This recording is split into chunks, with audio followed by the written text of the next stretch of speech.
A do në tregoj që ka për këtë? Po.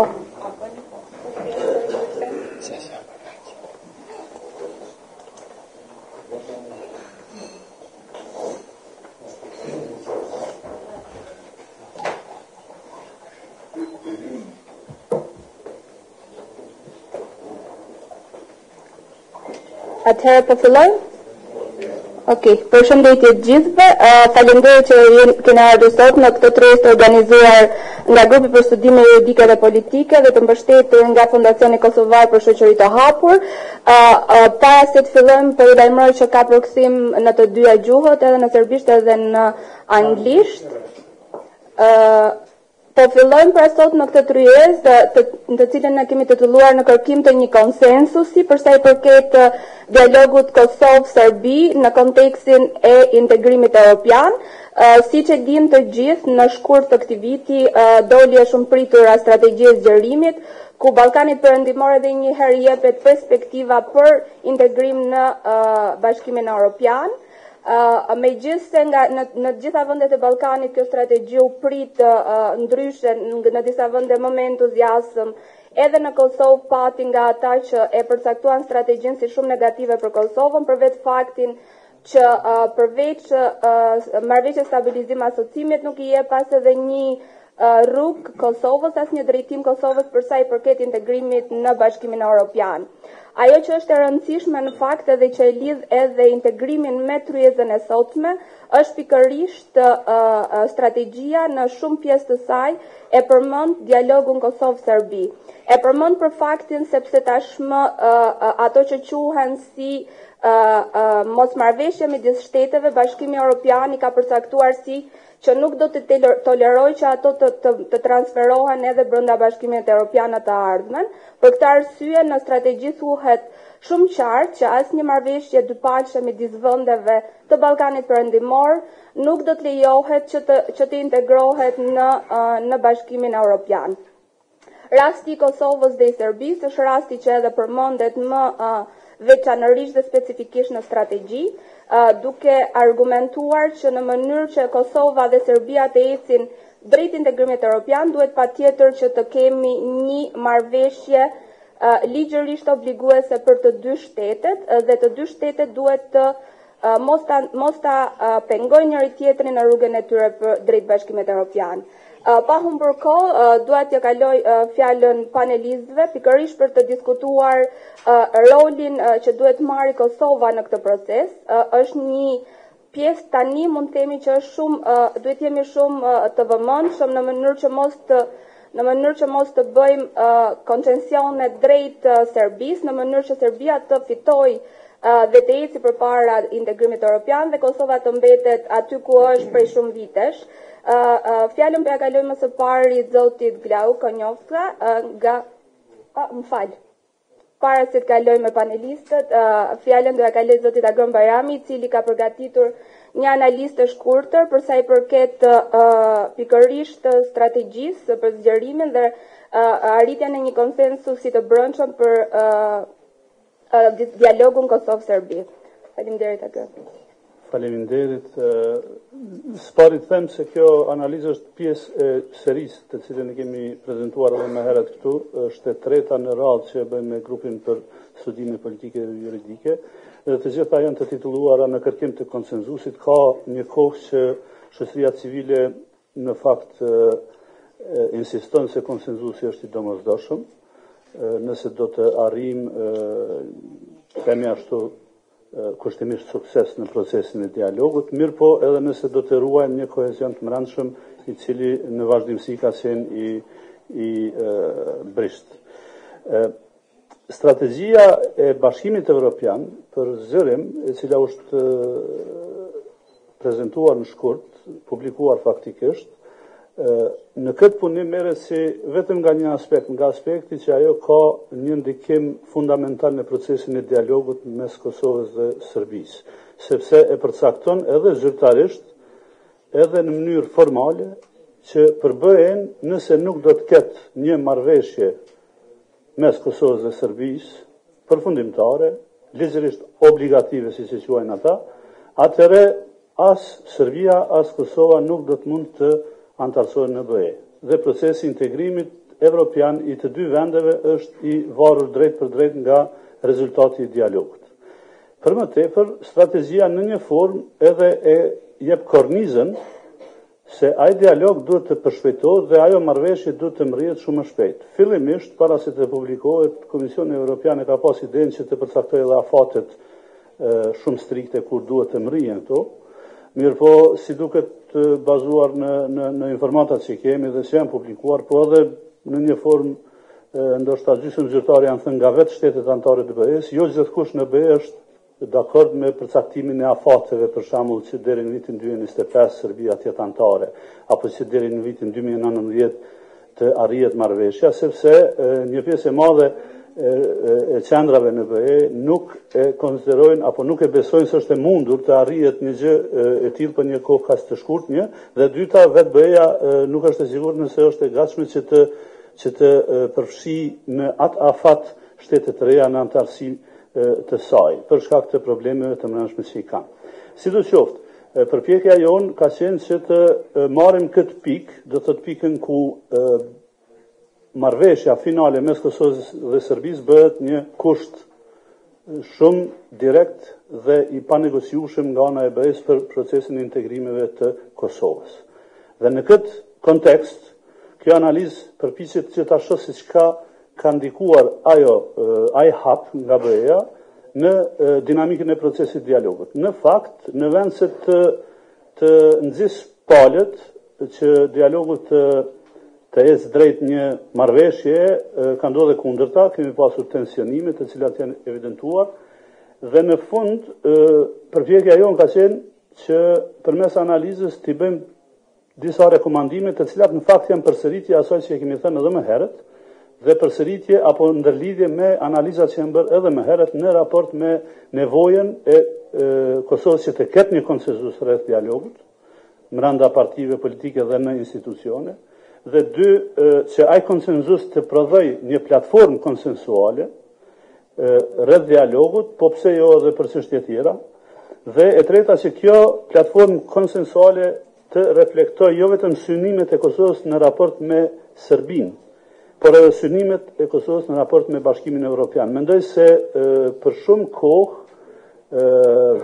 ne kemi dështuar që t'i bëjmë presion apo të kërkojmë mënyra që përmes dialogut të imponojmë edhe nevojën që e gjithë BE-ja, do të thotë ato 5 vendet anëtare që nuk e kanë njohur Kosovën, ta ndryshojnë këtë pozicion. Mendoj se nuk është shfrytzuar ose s'paku kjo është përshtypja, nuk është shfrytzuar procesi dialogut deri më tani dhe ndoshta tani është momenti kur të jemi të detyruar të ndërtojmë një platformë për bisedimet të cilat duhet të përfundojmë me një marrëveshje përfundimtare, që në kuadër të asaj platforme të theksojmë edhe këtë komponent, sepse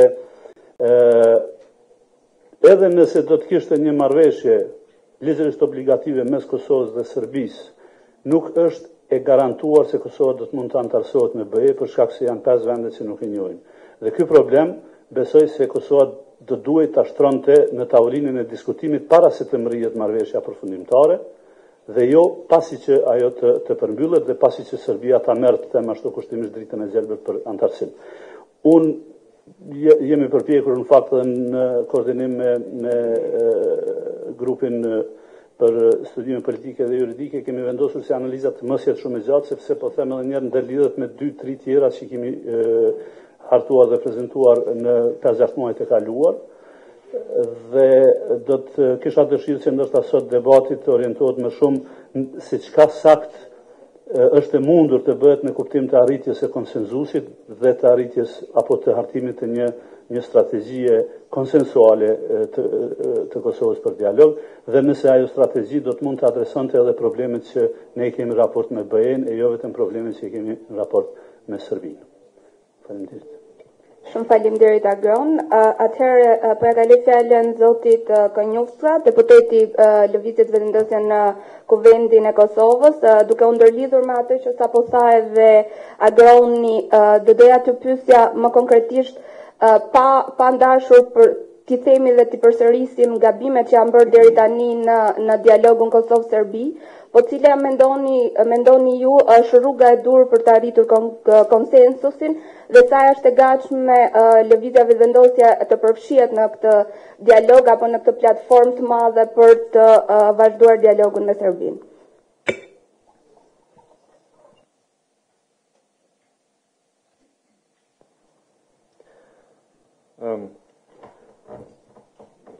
Ju përshëndes gjithë dhe jam shumë i gëzuar që po marr pjesë në një tryezë kaq të rëndësishme, e cila trajton një temë më së çelluar, që është dialogu me Serbinë, dhe më vjen jashtëzakonisht mirë që jam në mesin e këtij paneli kaq të nderuar këtu së bashku përpara jush. Sa i përket konsenzusit lidhur me dialogun me Serbinë, unë nuk konsideroj që konsenzusi është gjëja më e rëndësishme. Ne gabimisht si shoqëri kemi dhënë shumë rëndësi konsenzusit. Konsenzusi për mendimin tim merr kuptim edhe ka vlerë vetëm kur është konsenzus për mbrojtjen e interesave nacionale. Kur është konsenzus për gjëra formale apo për t'ia plotësuar dëshirën apo agjendën personale ndonjë figure politike, unë mendoj që është konsenzus i gabueshëm. Edhe sa të flasim për konsenzusin, gjithmonë duhet ta trajtojmë përmbajtjen e konsenzusit. Pra pyetja kryesore është konsenzus për çka? Sepse nëse thoni që do të kemi konsenzus për me kriju zajednicën, atë lëvizja vendosje nuk është aty. Pra dhe mendon që ky konsenzus është i gabueshëm bile. Ne do të kemi konsenzus për me mbrojt interesin tonë nacional, si Kosovë, interesin tonë shtetëror, dhe nëse doni ta mbrojni interesin shtetëror, mbrojtja këtij interesi shtetëror bie ndesh me shumë prej projekteve që i kanë konstruktuar zyrtarët politik. Unë mendoj që jo çdo agjendë zyrtare institucionale është duke mbrojtur interesin tonë shtetëror. Dhe për këtë arsye unë kisha bërë thirrje që të arrihet një konsenzus vërtet, edhe ne dëshirojmë të kontribuojmë konsenzusit. Por nëse shqyrtojmë për mbajtjen e këtij konsenzusi për çka dhe aty dalin projekte të cilat janë kundër interesave të shtetit të Kosovës, atë lëvizja vendosje refuzon me marrë pjesë në themi në një konsenzus të tillë dhe gjithmonë ka vepruar kështu. Kështu që do të thoja që ajo që është më e rëndësishmja ka të bëjë me një platformë të shtetit të Kosovës për me mbrojt interesat e veta, dhe deri më tash neve na ka ndodhur që me pa konkretisht një gabim fatal që na ka ndodhur, e ka ndodhur për shkak të këtij përfaqësimi të dobët qeveritar dhe institucional të interesave të Kosovës. Cili është ky gabim, i cili po na kushton edhe sot e kësaj dite? Ky gabim ka të bëjë me në raport me Serbinë, neve na është nda njohja prej shpalljes faktikisht të shtetit. Kjo është një gabim trashanik. Domethënë na kemi thonë që në fillim na duhet me Serbinë një sër kompromisesh për shkak që po e shpallim pavarësinë. Dhe duke ecur, e kena bëhat seri të kompromiseve dhe politikanët na kanë thonë ka gjysa rrugës që më falni, po këtu ishin do kompromise për shpallje, po tash na vijnë do kompromise tjera për njohje të Serbisë. Pra, plani i Atisarit, të drejtat e serbëve, vendet e rezervuara, kuotat e punësimit për ta, 6 komuna të reja serbe në Kosovë. Këto qenkan edhe fillimisht thanë kryen kompromiset me Serbinë.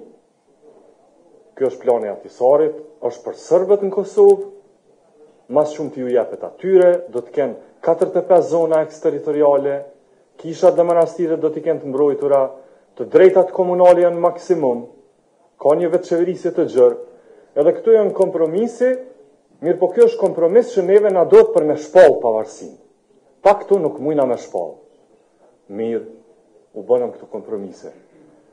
Të shka viti 2014-2015 janë nisi një diskurs i ri qeveritar, institucional, nuk janë të mjaftueshme këtu kompromise për shpallje, tash na vijnë do kompromise tjera që Serbia me na njoft.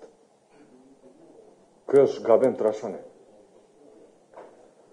Ne nuk është dashur të shkojmë për te i kompromiseve të shpalljes. Nëse këto kompromise janë për Serbët në Kosovë, dhe nëse Serbia po jep zër për popullatën që jeton në Kosovë, popullatën serbe që jeton në Kosovë, unë mendoj që korniza e planit atisarit është jo e mjaftueshme, po mëse e mjaftueshme për mi mbrojtë të drejtat e popullit serb në Kosovë. Mirë për Serbia e ka të tërkon. Po dënë me imponu tash një fazë të rejtë kompromiseve në mënyrë që krejt këto me ambalazhu me një farë procesit të ardhshëm, i cili pas ka me ardhë, e i cili do tjetë njohja e Serbisë ndaj Kosovës. Edhe kjo na i zgjidh gjitha problemet. Mendoj që, sidomos pas këtij publikimit të kësaj strategjisë për zgjerim të Bashkimit Evropian, unë kur e kom lexuar strategjimin, e thon drejtën jam gëzu shumë. Për arsye se thash më në fund një shansë e qartë për Kosovën.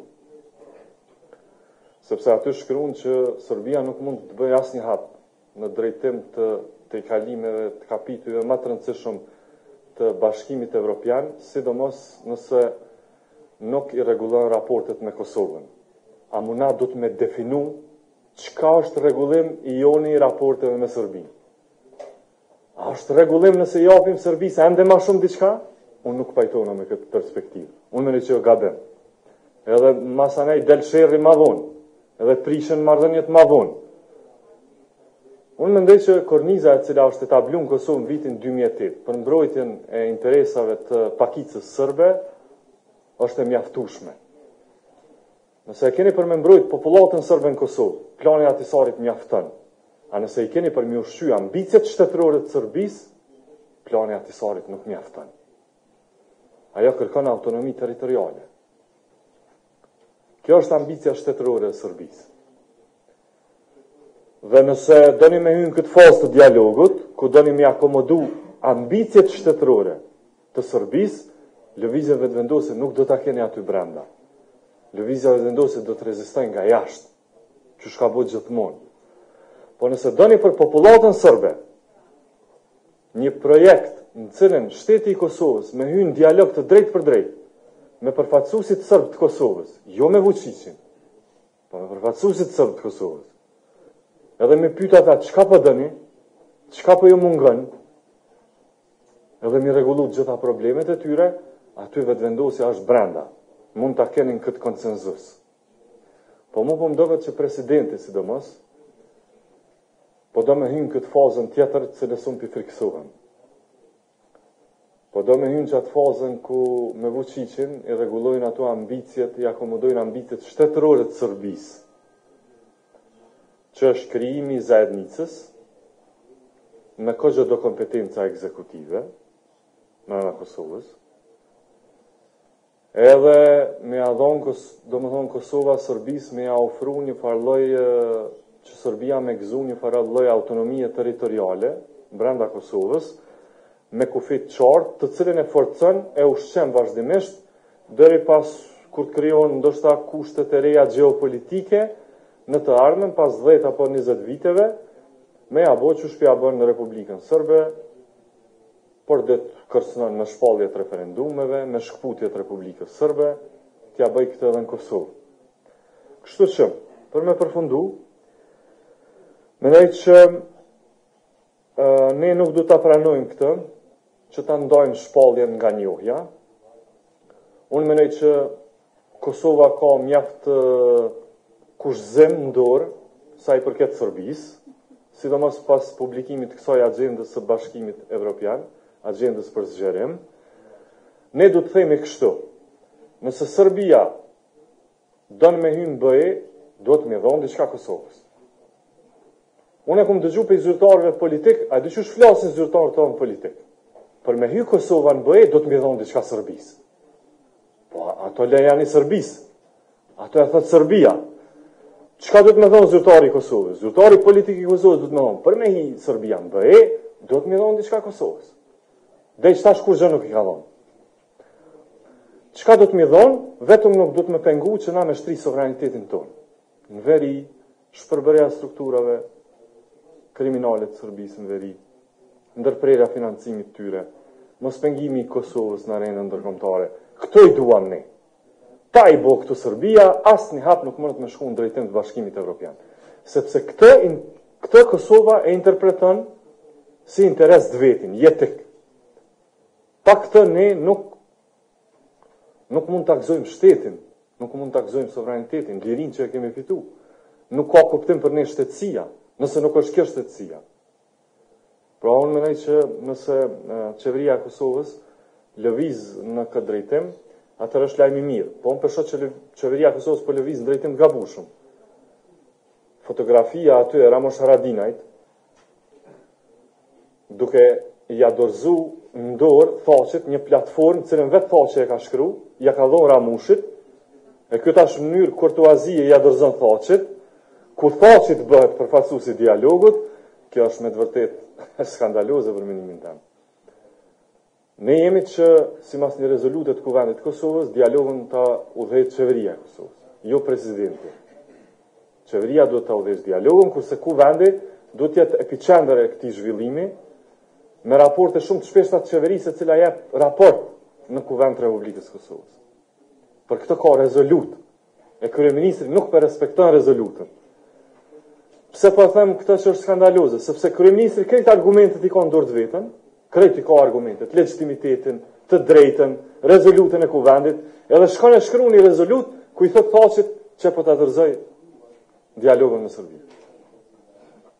Kështu që mendoj që këto nuk na duhen, prandaj unë pres zhvillime krejtësisht të ndryshme nga këto që i përmenda. Më falni nëse zgjodh. Faleminderit zoti Konjufsa.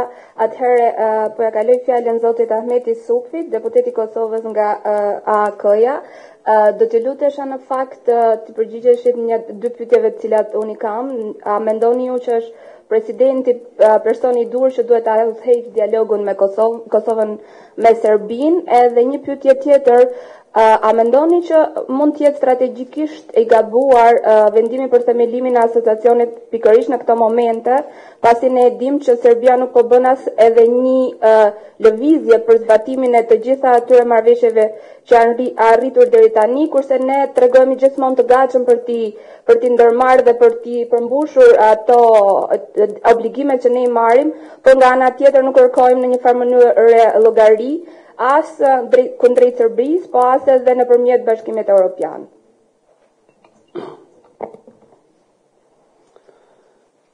Faleminderit njëkohësisht përshëndetje për organizatorët e konferencës. Spari dua të them që përcaktimi për epilogun e këtij dialogu është që nga fillimi i kësaj qeverie dhe ju e dini deklaratat e para që kanë dalë, sepse më të tjerë nuk ka nevojë për marrëveshje tjera përveç se njohjes të dy shteteve reciprokisht. Dhe duhet më në fund të bëhet një rekapitulim i krejt asaj që ka ndodhur deri më tani. Kur e them këtë, kam parasysh edhe krijimin e një ekipe e cila tani është duke i analizuar gjitha marrëveshjet që kanë ndodhur në Bruksel, arritjet dhe ngjecjet, në mënyrë që epilogu të ketë sukses si një përfundim i një procesi shumë të rëndë gjatë këtyre viteve. Është presidenti, varet nga strukturat politike, institucionale në Kosovë, që mund të garantojnë një dialog të suksesshëm në dobi të Kosovës dhe për atë kërkohet konsenzusi. Fillimisht është ofruar një platformë e cila normalisht i ka vijat e caktuara se çka duhet të bisedohet dhe njëkohësisht kërkohet që Parlamenti i Kosovës të jetë institucioni në të cilin hipet llogari kushdo që merr përsipër udhëheqjen e dialogut me Serbinë. Do të ketë sigurisht diskutime edhe në të ardhmen, sepse procesi është në vazhdim, janë ftuar edhe Tryeza, siç e dini. Domethënë është një temë e cila po vlen në Kosovë për t'ia dhënë drejtimin këtij dialogu. Është marrëveshje e institucioneve, partive politike, e Kuvendit Republikës Kosovës se si do të përcaktohet dhe kush do ta udhëheqë këtë dialog. E dini deklaratën e kryeministrit se ka shumë probleme të brendshme me të cilat do të merret, sepse ndryshimet që mund të bëhen në vend dhe ecjet e Kosovës në drejtim të një zhvillimi ndryshe nga deri tani që ka ndodhur, mundson edhe një imazh më të mirë të Kosovës në bashkinë ndërkombëtare. Prandaj detyrat ndahen mes institucioneve, po përgjithësia përsëri mendoj që duhet të jetë në Kuvendin e Republikës Kosovës, duke bërë një ofrim të partive politike të cilat vërtet duhet ta monitorojnë këtë proces.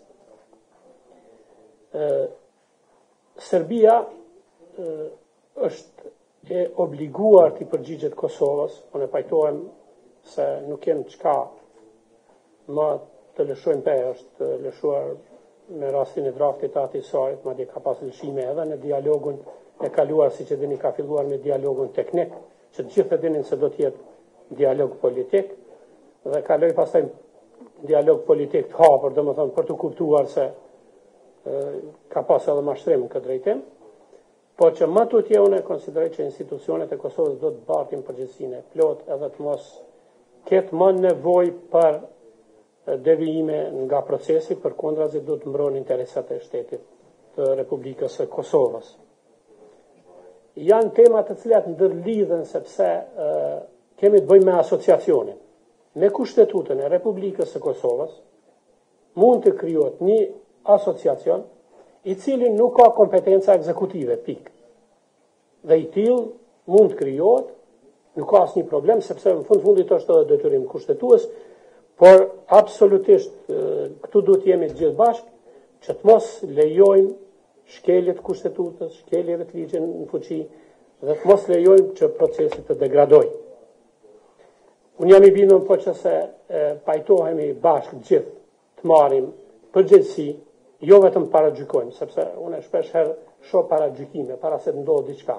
Pse ne të themi, ta marrim shembull për dialogun që mund të jetë kështu ose ashtu, nëse ne i paraqesim vijat e caktuara në të cilat thirren në përgjithësi gjithë ata që marrin pjesë në dialog. Fundit ky kuvend ka të drejtën ta stopojë procesin në momentin kur është që është gabim ose ka devijim, e jo si të kaluarën që kërkush si ka dhënë përgjegjësi parlamentit edhe pse ka qenë një rezolut. Tani unë mendoj që ka një përgjegjësi më të lartë, duke qenë i bindur edhe në përbërjen e parlamentit, por edhe të një qeverie e cila ka obligim të shtyjë proceset përpara. Njëkohësisht mendoj që edhe në këtë dialog patjetër do t'i bëhet me dije edhe Serbisë, në këtë rast edhe ndërmjetësuesit që është Bashkimi Evropian, patjetër me prezencën e Shtetit të Bashkuara të Amerikës në tavolinë, sepse është garantuesi më serioz i interesave të Kosovës. Dhe duke qenë kështu, atëherë nuk do të ketë devijim, por Serbia duhet t'i plotësojë kushtet që janë të parapara edhe në strategjinë për zgjerim të Bashkimit Evropian, që nuk duhet pengoj Kosovën të inkuadrohet në mekanizmat ose institucionet ndërkombëtare, në këtë rast edhe të Organizatës Kombeve të Bashkuara. Këtu duhet ne të thirremi, të ngulim këmbë, të mos lejojmë që të bëhen më devijime ose lëshime, të cilat vërtet e dim që në proceset e kaluara e kanë dëmtuar Kosovën. Në këtë rast edhe pozita dhe opozita kanë të njëjtën përgjegjësi. Nuk mundemi vetëm të rrim karshi si thuhet ose në distancë e të kritikojmë, po përkundrazi. Gjithë duhet jemi në proces në mënyrë që vërtet edhe kemi një ecje ashtu siç e mendojmë në dialog për mbrojtjen e interesave të shtetit, po ashtu edhe të korrigjojmë nëse dikush don të gaboj ose të devijojnë këtë proces. Unë përfundoj duke qenë i bindur se kemi raporte tjera tani në krahasimet kaluarën, por gjithmonë duke u thirrur në ata se kemi përgjegjësi të gjithë dhe duhet të japim kontribut gjithë që të përmbyllet ky proces i dialogut me njojën reciproke të dy shteteve, pastaj të vazhdohet në marrëdhëniet e fqinësisë mirë si me të gjitha shtetet tjera. Faleminderit.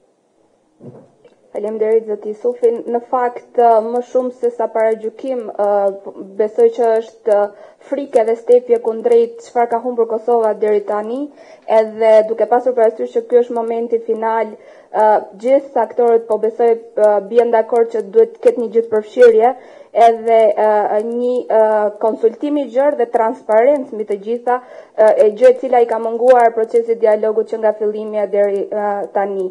Pa humbur kohë, po ja kaloj fjalën zotit Sherifi, deputeti Kuvendit Kosovës nga Nisma për Kosovën. Do doja të drejtoja edhe juve të njëjtën pyetje, që a mendoni se presidenti është personi i duhur që duhet ta udhëheqi këtë proces, duke pasur parasysh edhe faktin që presidenti nuk e obligon askush që t'i japë llogari Kuvendit të Kosovës, kur deri më tani ka qenë e vështirë që Kuvendi t'i kërkonte llogari kryeministrit, i cili obligohet me kushtetut t'i japë llogari para Kuvendit të Kosovës. Cili do jetë roli Kuvendit të Kosovës nëse presidenti do jetë personi i përzgjedhur për ta udhëhequr dialogun? Faleminderit shumë, nderuar. Përshëndetje për gjithë të pranishmet këtu në sallë, kolegë deputet, nga shoqëria civile. Mendoj që kjo pyetje është pak a shumë paragjykuese, apo le të them sikur po i pat përshtypja sikur nëse japim përgjigje kësaj pyetje do zgjidhim dileman. Unë nuk e shoh ashtu. Për faktin se sikur deri më tani ta kishim pas udhëheqjen e bisedimeve nga presidenti, do të thonim do të ishte e duhur edhe të numëronim të gjitha këto dështime në procesin e dialogut, do të ishte me vend pyetja a duhet vazhdohet me udhëheqjen e delegacionit të bisedimeve ta ketë presidenti. Por unë mendoj që deri më tani ka pas qeveria, ka pas parlamenti, dhe nuk është se institucioni i presidentit pas ka qenë shkaktar deri më tani pse kemi pas dështime në procesin e negociatave, bisedimeve. Një pas një, dështimet një pas njëherë. E ka pas qeveria. Pse nëse qenë ka më mirë ta ke qeveria, nuk ka pas produkte më të mira, nuk kemi pas rezultate më të mira. E ka pas parlamenti bashkë me qeverinë edhe zhvillimin, edhe udhëheqjen, edhe nënshkrimin e marrëveshjeve. Qeveria e ka pas. Dhe nuk kemi marrëveshje më të mira, ato e kemi. Tash vim për mendimin tim te problemi të lësha serioze. Problemi është se qeveria e kaluar apo qeveritë e kaluara kanë pas kryeministë presidentin e sot. Këtu është problemi. Pra është truar në diskutim të hapur publik, a duhet presidenti, a nuk duhet presidenti ta merr udhëheqjen e delegacionit. Unë mendoj duhet shtohet pyetja, a duhet Hashim Thaçi të jetë në krye të udhëheqjes së bisedimit apo jo. S'kam problem institucioni e presidentit. Mendoj që do të sinqerisht hapur të flasim të gjithë ata që mendojnë se presidenti i Kosovës, alias Hashim Thaçi, nuk duhet ta udhëheqë apo duhet ta udhëheqë të udhëheqë bisedimet të fazën finale. Tash, nëse jemi të kënaqur me rezultatet që i ka arrit ky kapiteni i këtij ekipi, le t'ja vazhdojmë. Pa marrë parasysh a luan tash në mesfush apo luan në sulm.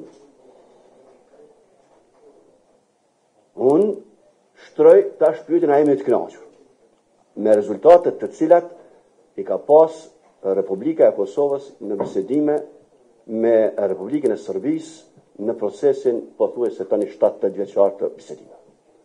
Edhe krejt ky debat, a duhet tash qeveria apo duhet presidenti, në fakt fshihet vërteta krejt kësaj fshihet, a duhet Hashim Thaçi, duhet Hashim Thaçi, veç nuk po e thonë. Edhe unë mendoj që nuk duhet Hashim Thaçi, personalisht. Jo pse është president, por sepse ka një trashëgimi, një legacy të tij, e tij është kjo. në procesin e bisedimeve. Të gjithë e dim cilat janë rezultatet. Askush nuk është i kënaqur, të gjithë më thanë, thuhet vazhdimisht në ndër vite, u tha edhe sot, është thënë edhe në takimin e kaluar që kemi pas punë këtë sallë, që rezultatet nuk janë të kënaqshme. Në gjuhën e sportit, një ekip e tillë bie nga liga, ajo mos avancohet në Champions League. Këtu tash po thuhet hajtë ta çojmë edhe në Champions League. Ti e çon Champions League, por rezultati parafrakisht është i parashkruar. Këtu është, mendoj, dilema shoqërore që duhet të flasim hapur. Kemi probleme me të njëjtin njeri, jo me institucionin. Kur ishte kryeministër, epiqendra e vendimarrjes në Kosovë ishte kryeministri. Tani kur ai është bërë president, epiqendra e vendimarrjes shëndrohet presidenca. Është iluzion, koleg, të pranishëm, është iluzion të besohet se vetëm se ke ndrru pozicionin, do të ndryshosh qasjen. Është një iluzion. Ne mund të shkojmë edhe pas këtij iluzioni, por në fund do të shohim që ajo ka qenë një fatamorgane e radhës. Vrapojmë pasujt, kur shkojmë aty nuk ka ujë, sepse është fatamorgane, nuk është pus i ujit që mund të fishën te. Unë nuk di se si do të zhvillohen këto ditë tashme, këto bisedimet e mbrëmshme, sparin një emrin e partive, sepse ne ende jemi në fazën e bisedimeve brenda partisë sonë, është një situatë e re. Dhe nuk kam qëllim të nis më sot, se a do të mbështetet apo nuk do të mbështetet. Unë kam qëllim timin personal, të cilin e mbështes në të kaluarën e personit në fjalë. Institucioni si institucion, zyret e presidencës nuk do të shkojnë të negociojnë, do të shkojnë njeriu. Shpesh herë krijohet bëhet loj fjalësh, përpiqet të fshihet ajo rëndësia e institucionit, por institucioni nuk është pa njeriu, ai është një karrik, është një zyrë, është asgjë tjetër. Njeriu është ai që jep përmbajtje, jep formë, jep fuqi. Dhe unë vazhdoj të besoj që ai është në konflikt të drejt për drejt interesi me këtë çështje. Për shumë arsye. Tash, sa i përket pyetjes, do të ndalesha nëse më lejoni, se keni kohë edhe pak të flas rreth konsensusit, po natyrisht që në nevojitet një konsensus. Natyrisht në nevojitet një pajtueshmëri se çka duam ne dhe si do ta shtyjmë përpara, si do t'i bëjmë alatët të na e përqafojnë të vërtetën tonë dhe të mbështesin të vërtetën tonë. Nuk shtrohet pyetja, me Glauku në parim pajtohet me kolegun, por nuk shtrohet pyetja vetëm çka duam ne, por si do t'i bindim të tjerët të besojnë se e jonja është ajo që do të shtyhet përpara. Glauk, jo vetëm unë, po të gjithë jemi njerëz që kemi jetuar kohën e shpallës pavarësisë, bisedimeve, dikush ka qenë brenda, dikush jashtë, por të gjithë e dim çfarë ndodh. Kompromisi me pakon atysarit nuk është bërë me Serbinë, është bërë me botën demokratike për të na lejuar ta shpallëm pavarësinë. Me këtë nuk duhet të them që tani duhet bëjmë kompromise për të na njohur Serbia, se ti më gëzove kur dëgjova se Glauku tha tani jemi në fazën kur do të bëjmë kompromise që të na njeh Serbia, më gëzoj, tha po nuk kemi as aty. Nuk po bëhet fjalës për kompromise që të na njeh Serbia. Se sigurisht ashtu duhet t'i hapnim letra dhe të flasim ajde çka duhet t'i japim në mënyrë që Serbia ta njeh Kosovën, sepse ajo do të nënkupton të fundin e konfliktit me Serbinë. Nuk jemi as në atë fazë. Jemi në fazën kur s'po unë ashtu e shoh, kur Serbia dëshiron të krijojë iluzionin se është marrë vesh me Kosovën në mënyrë që të fitojë të drejtën e hapjes dhe mbylljes të kapitullit drejt integrimit të Bashkimit Evropian. Pa jemi në fazën edhe më poshtë se sa njohja. Por fundit ne duhet të ndërtojmë një strategji tonë, një platformë tonën të bëjmë alat të besojnë se ajo është në funksion të stabilitetit të rajonit, të mirëqenjes gjitha komuniteteve shqiptare, serbe, bosnjake, turke në Kosovë, dhe nëse ne arrim të ta bëjmë edhe Serbisë të tjerët, ata që konsiderojnë s'paku alatët tonë, apo siç quhet partnerët, miqt, do ta detyrojnë që të pranojë realitetin e krijuar në Kosovë. Por le të hiqemi apo le të tërhiqemi, le të heqim dorë nga kjo logjike të menduarit sa herë ulemi të flasim njëri me tjetrin, çka të kërkojmë Serbisë, para se Serbia të na thotë jo them jo po këtë se pranon Serbia, ne them vetë. Ja, kjo është tepër se këtë se pranon Serbia. Po leve Serbia le të flet për vete. Le të tregojmë ne çka duam, pastaj Serbia tregon çka pranon. Ne i reduktojmë zakonisht, të heqim dorë nga kjo logjikë e reduktimit të kërkesave tona në atë se çka mund Serbia të pranojë. Sepse të jeni të bindur, çka do që, apo si do që ta reduktojmë ne. Atë që Serbia për Serbinë do të mund të ishte pranueshme, sërish ajo do të gjejë diçka që do ta shpaltet pa pranueshme. Sepse jemi në pozicion ekstreme. Ne themi jemi shteti pavarur, kemi shpall shtetin e pavarur, sovran, njërë nga 100 sa shtete. Serbia thotë Kosova është pjesë e Serbisë. Pra nga këto pozicione nga flasim. Formalisht, juridikisht, ne flasim nga këto pozicione. Ajo vazhdon ta trajtojë Kosovën si pjesë të vetëm, me struktura gleu kujtha kriminale, ato mund të zhvillojnë aktivitete edhe kriminale, po të është struktura të shtetit Serbisë, legale që i financon Serbia nga parat e buxhetit me linja buxhetore. Për ato para që i dërgon veria e nuk shkon në burg askush, sepse janë në vija buxhetore të buxhetit të Serbisë. Mund edhe aktivitete kriminale të kryejnë ata. Po ajo është çështje tjetër, por duke ju thënë vetëm strukturat kriminale. Kam frikë se e amnistojmë Serbinë nga pronësia mbi ato institucione. Ato janë shtetit të Serbisë. Për pos që merren me aktivitete kriminale, në nën tokës, parsore e kanë të shtyjnë agjendën e shtetit të Serbisë në Kosovë. Unë nuk do të zgjatem më shumë rreth kësaj, sepse konsideroj që ky debat sapo është hapur në publik, por për ta përmbyll tërë ditën mund edhe javë, muaj tërë mund të bisedojmë se kush ta udhëheq. Kush ti udhëheq bisedimat.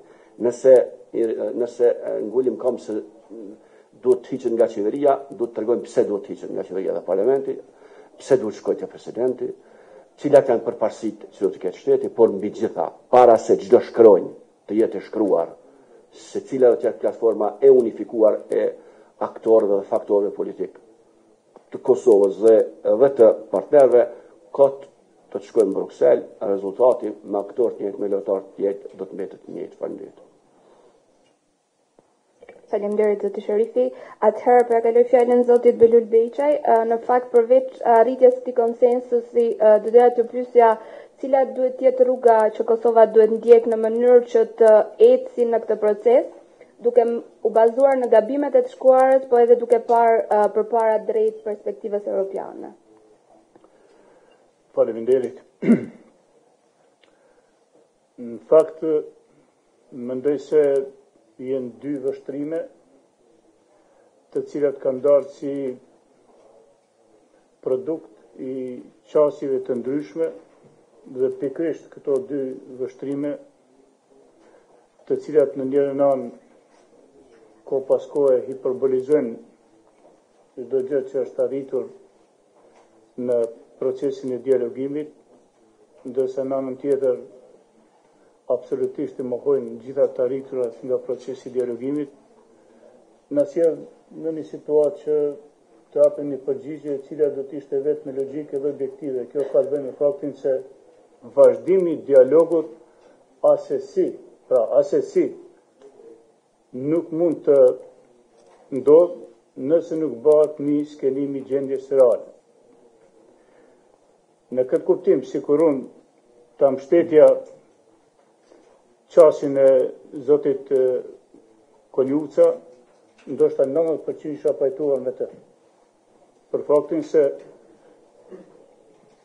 parimisht çështjet janë shtruar si duhet, por për faktin se po flasim në një fazë të vazhdimit të procesit të dialogut, atëherë edhe glauku edhe çdo kush që merret me politikë duhet ta kuptojë se jemi në fazën e veprimeve të domosdoshme. Pra nuk mund të rikthejmë, ribëjmë ato që i ka bërë dikush. Dhe realisht, jo problemi që ka shkaktuar ky pushtet, por gjitha pushtetet deri më sot janë të dyfishta, janë domethënë probleme që e kanë zbet kohezionin e brendshëm dhe probleme që e kanë zbek edhe raportin me ndërkombëtar, mbas edhe me ata që janë të dëshmuar. Dhe në këtë kuptim, mendoj se kjo qasje do të ketë vështirësi më serioze edhe me vazhdimin e dialogut. Çka do të ishte me rëndësi sipas mendimit tim kuadër të pyetjes që parashtrohet? Mendoj se çështja e rivlerësimit të tërë procesit, pra edhe të marrëveshjeve që janë realizuar, pjesërisht të realizuar dhe atyre që nuk janë realizuar, me tekst të veçantë, edhe sa i përket synimit për formimin e asociacionit të komunave serbe, unë mendoj se kjo do të jetë çështje më neuralgjike për faktin, kjo është prognoza ime, mund të jetë e gabuar, asociacioni nuk do të përjetohet dhe nuk po përjetohet aktualisht si qëllim përfundimtar i sërbëve dhe Serbisë, por vetëm një instrument i cili mund në një fazë tjetër të shndrohet në autonomi territoriale, autonomi personale kështu me radhë. Prandaj mendoj që është shumë e rëndësi të bëhet rivlerësimi, kjo në kupton rivlerësimin e tërësishëm. Por çka është esenca e problemit dhe çka mendoj se unë do të jap një kontribut në këtë diskutim, mund të jetë prapë i gabuar nga kanti i analizave dhe vlerësimeve të atyre që janë pjesëmarrës sot dhe që bën eventualisht analizën atë që unë po mendoj se është temë bazike.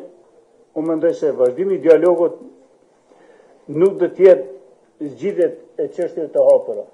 Siçani, domethënë nuk po mendoj se tema fokusi çështje më rëndësishme do të jenë mbase edhe krijimi i asociacionit të komunave me shumicë serbe. Mendoj se çështja më rëndësishme do të jenë pikërisht kurzimet që do t'i paraprin vazhdimit të dialogut. Dhe tash, kur flas për kurzimet, mendojnë ata që tha edhe Bilali, edhe që tha Sherifi. Kush mund të jetë i kurzuar? Ne dim gjithë se presidenti Thaçi ka lëviz si kryesues ka shku dialogu deri më sot. Po ju e dini që ligjërisht nuk ka pas këtë kompetencë. Ai sot e ka kompetencën e përfaqësimit dhe të udhëheqjes së politikës jashtme, atë parashtrohet pyetje logjike, e pse e pas ka udhëheq dhe e pas ka përfaqësuar dialogun ku s'ka qenë president? A nuk hidhet një indikacion i dyshimit? Unë mendoj se po. Dhe kur flas për komponentën e cila është për mua në këtë moment më rëndësishme, e fokusohet në çështjen e kurzimeve, unë mendoj se i pari që mund të kurzohet do të jetë vazhduesi i basit të dialogut dhe kurzimi nuk do të thotë se përforcohet pozita e Kosovës, jo, e kundërta do të ndodhë, apo jo. Kurzimi do të ndodhë, edhe sa i përket çështjeve që kanë bën edhe me kompetencat e AKS-s. Kurzimet do të ndodhin ndoshta edhe për vazhdimin e dialogut se a do të këmbehet ndonjë zgjidhje me antarësimin eventual në OKB dhe kështu me radhë. Pra ju kisha lutur që ta kemi parasysh momentin i cili e determinon kvalitetin e zgjidhjeve nëse baza e vazhdimit të dialogut do të jenë kurzimet.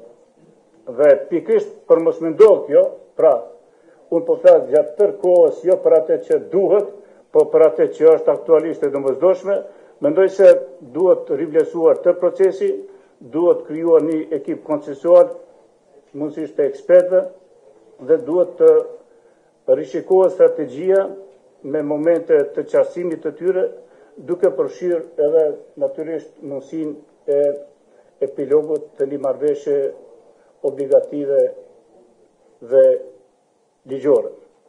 Me kaq po e përfundoj për arsye se kam edhe shumë gjëra tjera, por mendoj se ky moment është me rëndësi për me dhënë një kontribut eventual në diskutimet paraprake që u dëgjuan dhe përfshijm eventualisht në çfarë pyetje dhe pakënaqësia po çështje që ka nevojë të shpjegohen vazhdimisht. Faleminderit zoti Beqa. Atëherë zoti Rashidi, në fakt pyetja që doja drejtoja juaj juve lidhet drejt për drejt me strategjinë.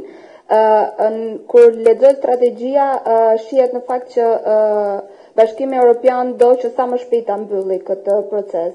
A është në leverdit Kosovës që ky proces të mbyllet shpejt, apo ne duhet të rishikojmë çështjet me vëmendje edhe duke mbajtur procesin në fakt jo ta zgjasim, po në mënyrë të kërkojmë të arrijmë ato që ne duam të arrijmë në mënyrë që ta kemi ne në karrotat jetë në anën tonë.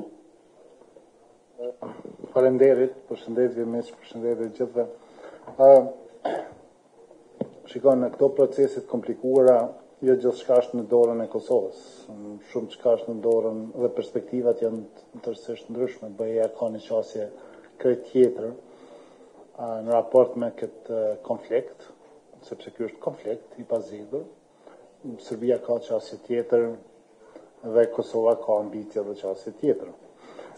Strategjia ka një të mirë, që afron një perspektivë të integrimit në BE dhe liston parakushtet, parametrat për antarësim, që nëse me përpikri implementohen, që shpesh kemi pa në BE nuk implementon, do të afrojnë një zgjidhje që arsojnë më mirë, më bindshëm zgjidhjen që duhet ta bëjnë antarët e rinj në këtë rast Serbia. Po strategjia ka edhe një numër të metash, faktin që Kosova thuhet qartë që pas zgjidhjes, pas marrëveshjes me Serbinë, Kosovës mund të ofrohet perspektiva, që do të thotë që Kosova para nënshkrimit marrëveshjes me Serbinë nuk mund të trokas në derën e BE-s, nuk mund të fillojë iniciojë ndonjë proces, dhe ky është dokument i cili do të bëhet në konkluzat e Këshillit në BE-s në qershor dhe do të mbetet manual për Kosovën.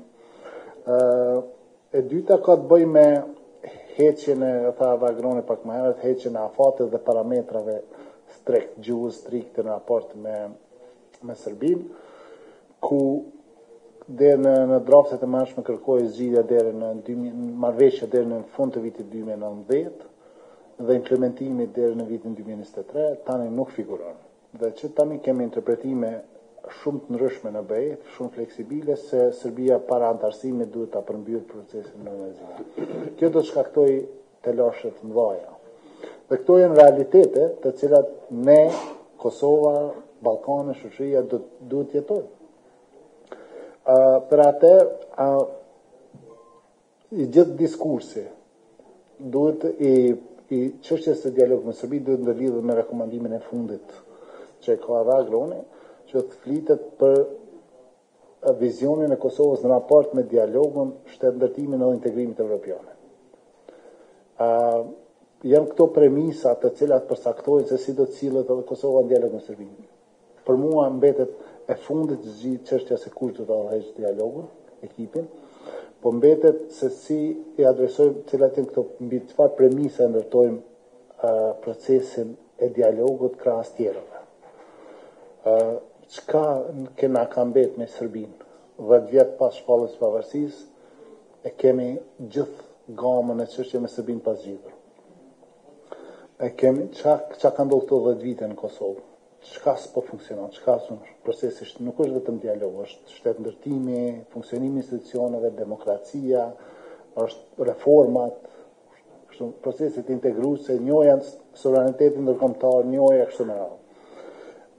Pastaj agenda ndërkombëtare, po jemi dëshmitar prej 2010 deri në 2018, 2008 deri në 2018, se sa shumë skema ndërkombëtare ka ndryshuar.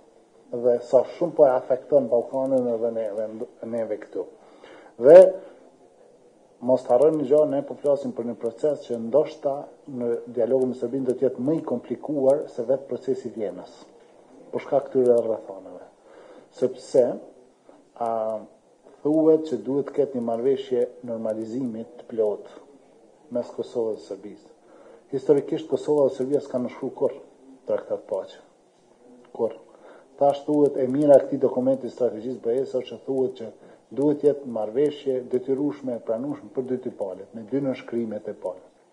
Dhe pas një kohe do të na duket që marrëveshja që ka shkruar presidenti ish kryeministri Thaçi atëherë kanë qenë shumë pak rëndësi në raport me se çka do të nënshkruan tash. Dhe çka nënshkruan tash, Kosova e çon Serbinë në BE. E kam thënë edhe kryeministri presidenti në një moment caktuar, edhe çka përfiton Kosova. Dhe prapë në këtë rrethon, se çka në shkruan dhe çka përfiton Kosova, Kosova nuk e ka të drejtën e vetës mbi tërë procesin. Janë 3-4 aktorë shumë të rëndësishëm, të cilët do ta përcaktojnë se si do duket marrëveshja finale. Dhe duhet i kthejmë kësaj qëllimit kryesor, temës kryesore. Nuk është Kosova aktori vetë, nuk i përcakton, nuk i determinon gjithë parametrat e procesit. Dhe është me shumë të panjohura, shumë i vështirë. Ndoshta edhe s'ka me pas dialog marrëveshje. Ka me pas dialog, po s'ka me pas marrëveshje. Ndoshta ka me pas tensione. Unë jam i bindur që gjatë të tërë procesit ka me pas shumë tensione. E rëndësishme është që shteti i këtij vendi Kosova të organizohet në atë mënyrë që krijoj një guidelines, një udhërrëfys se si e menaxhon procesin e dialogut politikisht, institucionalisht, strukturalisht, çfarë strukture vendos, krahas nevojës për të përshpejtuar reformat dhe krahas një agjende ndërkombëtare që don të arrijë sidomos në raport me integrimin evropian. Nuk mund të mos e dim ne se çka duam, çka bëjmë me shtetëndërtimin derisa ta kryejmë dialog me Serbinë, sepse ka shumë panjora. Çdo kush që jemi këtu ulur dhe çdo kush që do ta vësh në dialogun do të jetë i gatshëm ta shpjegojë se si do duket marrëveshja finale. Për me është me rëndësi që subjektet parlamentare sot të determinojnë një strukturë, një udhërrëfys të tillë, i cili ruan gjatë tërë kohës konsensusin, që ruan konsultat gjatë tërë kohës, që vendos shton e heq nga dokumentet e rëndësishme, nga strategjitë e rëndësishme, si do të quhet, nga guidelines anglisht, po nga një manual i punës për procesin e dialogut, deri në marrëveshjen finale. Pastaj në një proces të tillë marrëveshja finale nuk do të na surprizojë se çfarë gjë. Nëse kemi mirëmbajtje të konsensusit dhe nëse kemi të gjitha aktorët në proces, se nuk e dim çka do të kemi në final. Ne duam njohje nga Serbia, nuk e dim a është e mundur. Nuk e dim çka ndrohen mbas 3-4 viteve, mos 2 viteve. Dhe për mua kjo është shumë e rëndësishme. Për faktin që me 3-4 vite atëherë edhe rolet e institucione pas kanë ndryshuar. Nuk do ta kemi kryeministrin Haradinës pas 4 vite ose qeverinë. Dikush tjetër do të jetë. Pse nuk ndërtohet një strukturë e tillë i cili e mirëmban e materializon këtë proces, e udhëheq këtë proces, pavarësisht pastaj kush është në krye të procesit.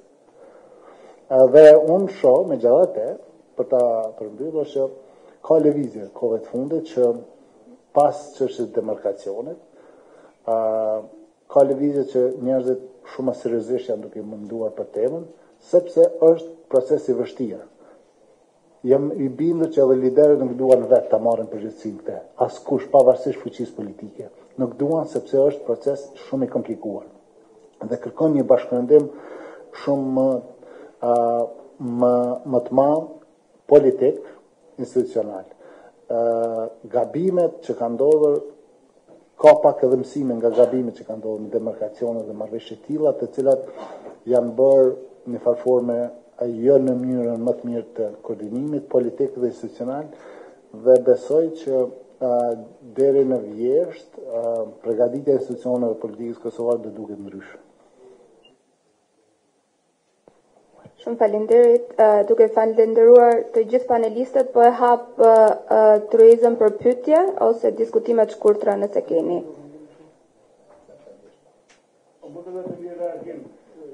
Po, pastaj do ja kaloj fjalën gjithë edhe një. Okej.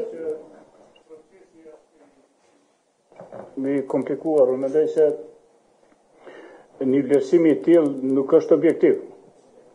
Procesi nuk është aq i komplikuar sa kanë komplikuar dialoguesit dhe me këtë pikrisht ata kanë kompromituar dialogun. E qëllimi i tyre vetëm është që mbeten vazhdimisht aty ku janë. Pra qëllimi është të vazhdojnë pushteti i tyre. Njes, faleminderit, sa shumë. Faleminderit. Po ja kaloj edhe një herë fjalën për komente, nëse nuk a ka dikush pyetje?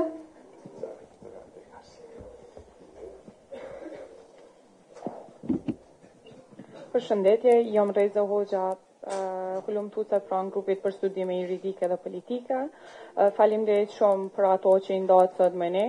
Pyetja ime shkon së pari për autorin edhe sigurisht edhe për panelistët nëse ndjejnë të nevojshme me kontribu.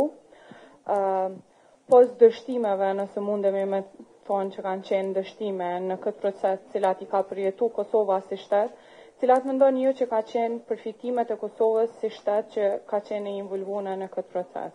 Faleminderit. Po marrim edhe ndonjë pyetje tjetër nëse ka dhe pastaj po e përfundojmë me panelin.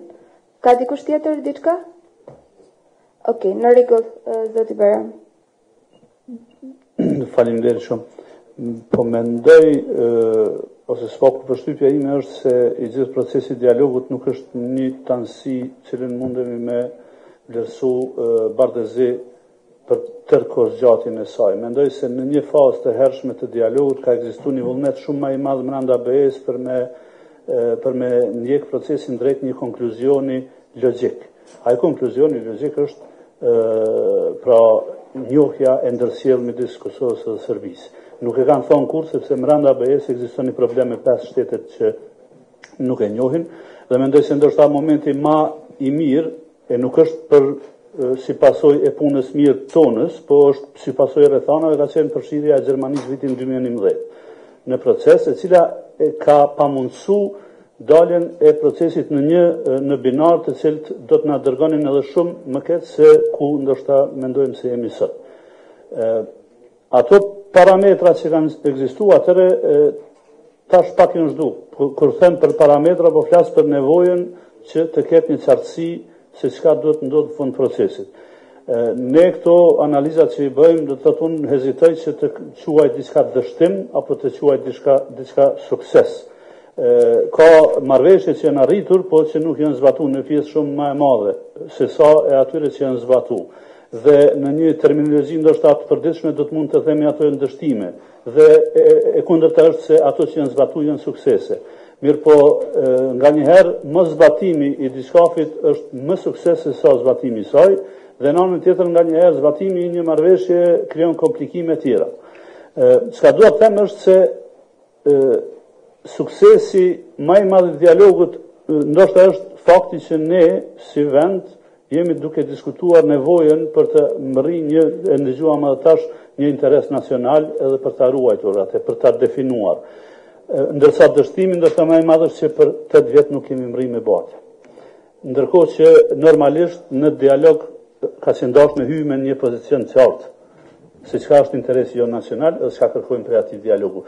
Dhe gjitha mungesa e suksese për mua është për shkak se nuk e kemi pas qartë asgjë se çka duam të nxjerrim prej këtij procesi në fund, sikur që nuk e kemi pas edhe shumë qartë se çka nuk duam, sepse vazhdimisht flasim për mundësitë të ndryshme, derisa procesi, siç e tha dhe Veluli, tash është në fazën përfundimtare. Sado që nuk ka afat, po besoj që ai është në atë fazën kur BE-ja nuk do të kthehet më në vitin 2013 dhe të riadresoj çështjet që janë mbyllur një herë. Tani nxjerrim çështjet të reja në tavolinë. Prandaj përgjigjja më e shkurtë ndoshta do të ishte çka mund të bëjmë ose kundër pyetja, të them ashtu, për panelistët tjerë, çka mund të bëjmë që mos na përsëriten ato që po i quajmë dështime dhe të kemi më shumë të tilla që do t'i quanim suksese në 1 apo 2 vite të ardhshme, çka mund të bëjmë sot? Sado që ndoshta konsenzusi duket fjalë e stër përdorur, dhe ndoshta edhe kisha pajtuar me Glaukun që nuk është e domosdoshme të jetë prioritet, mirë po megjithatë konsenzus mund të jetë edhe pajtimi rreth asaj çka nuk duam. Nuk është e thënë që duhet të jetë pajtim për diçka që duam të mrim. Nëse Kosova mendon se nuk duhet të bisedojë me Serbinë, le të pajtohen partitë dhe ai do të ishte konsenzusi dhe mandej ne e mbrojmë atë konsenzus. Mirë po, pa pas një pajtim për çështje kaq të mëdha, mendoj se është dështimi më i madh. Më i madh se gjithë ato dështimet brenda dialogut që i kemi pas. Faleminderit. Faleminderit. Atëherë po e rikthej fjalën te panelistët nëse kanë ndonjë koment ose diçka që duan ta ndajnë të fundit me ne pasi kanë dëgjuar edhe njëri tjetrin në këtë debat. Glauk, nëse ke. Jo. Po. Shkurt. Mirë. Kalova kështu fjala. Allah, jo, vazhdo, Ahmet. Nëse përfitim